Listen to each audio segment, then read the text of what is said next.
Hi. I found something that makes me think that Muslims do believe in the Hadith, contrary to what they've been telling, that some have been telling me.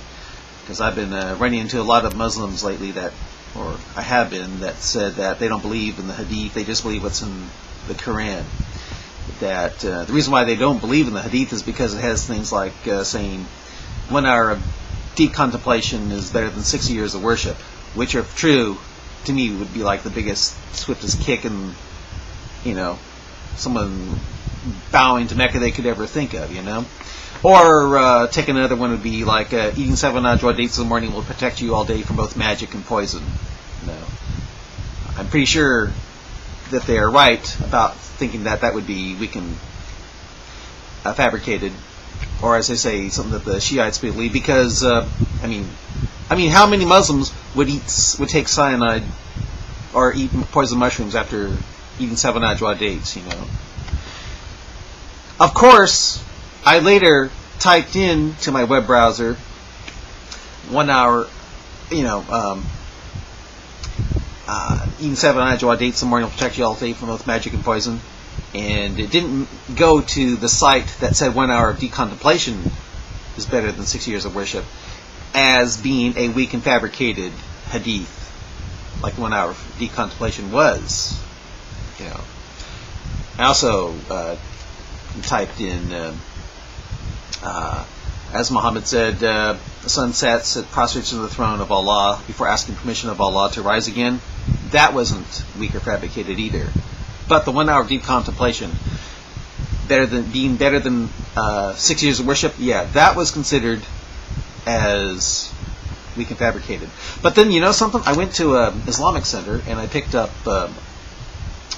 this brochure. It shows the Muslim here with his patootie in the air, and I learned something here that just blew. It's like, whoa, maybe it's true, as Muhammad said about the 1 hour of deep contemplation being better than 6 years of worship. And the reason why is because here, I'll read it here. It says, the Prophet, praise be unto him, said, whoever finds himself in the nightfall tired of his work, God will forgive his sins. Seeking knowledge is one of the highest forms of worship.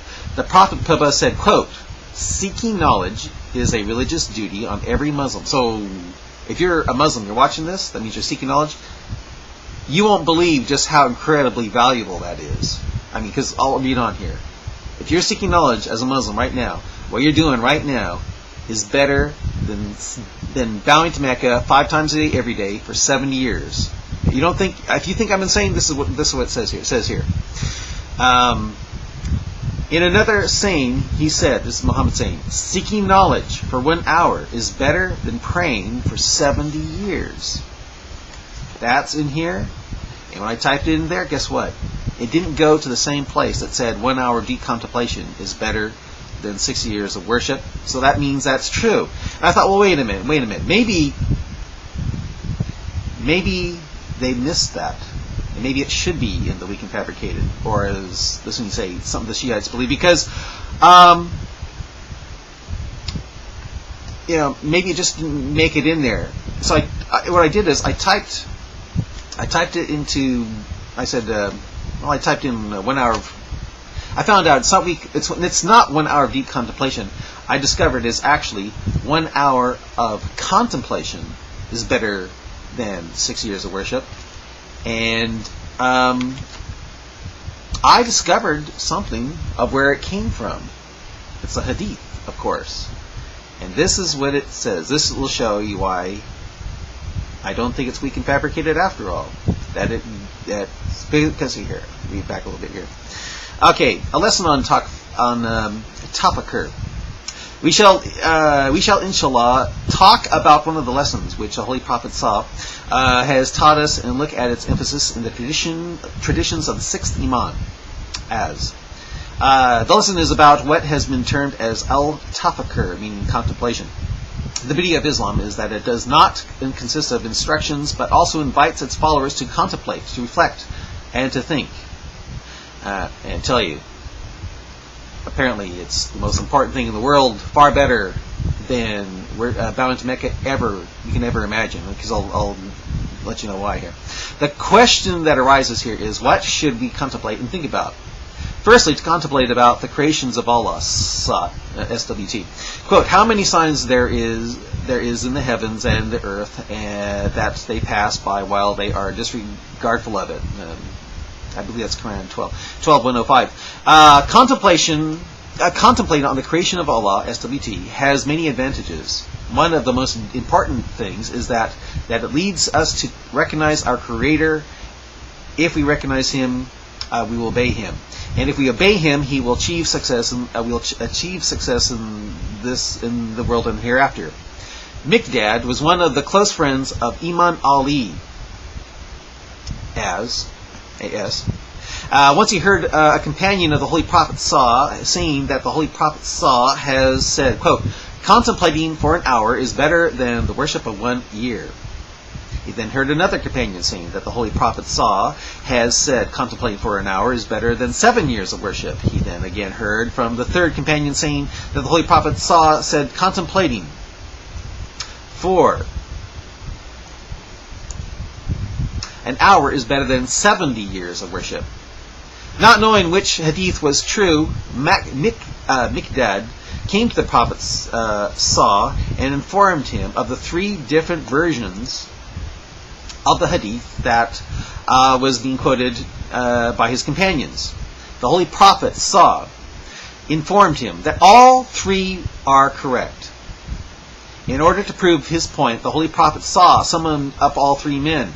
He asked them first, how do you contemplate? He said, Allah says in the Quran, indeed the creation of the heavens and the earth, and the alteration of the night and day, these are signs for those who have intellects.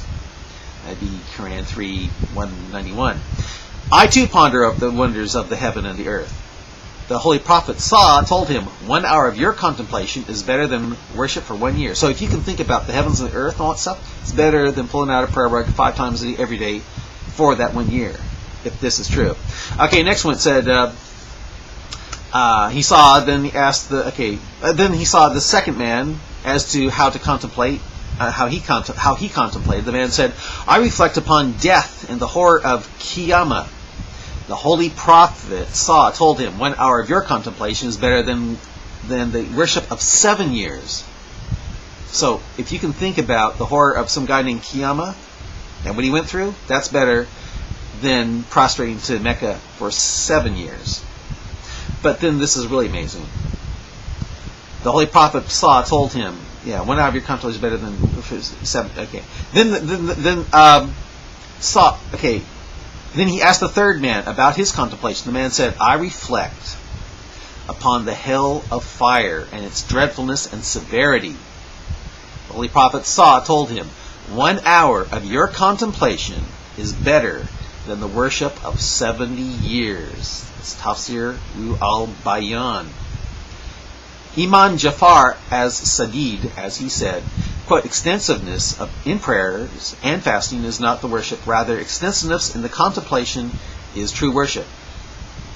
So, apparently, forget all the bowing to Mecca, forgetting all the pulling out the prayer rug, having your patootie up in the air 5 times a day every day for 70 years.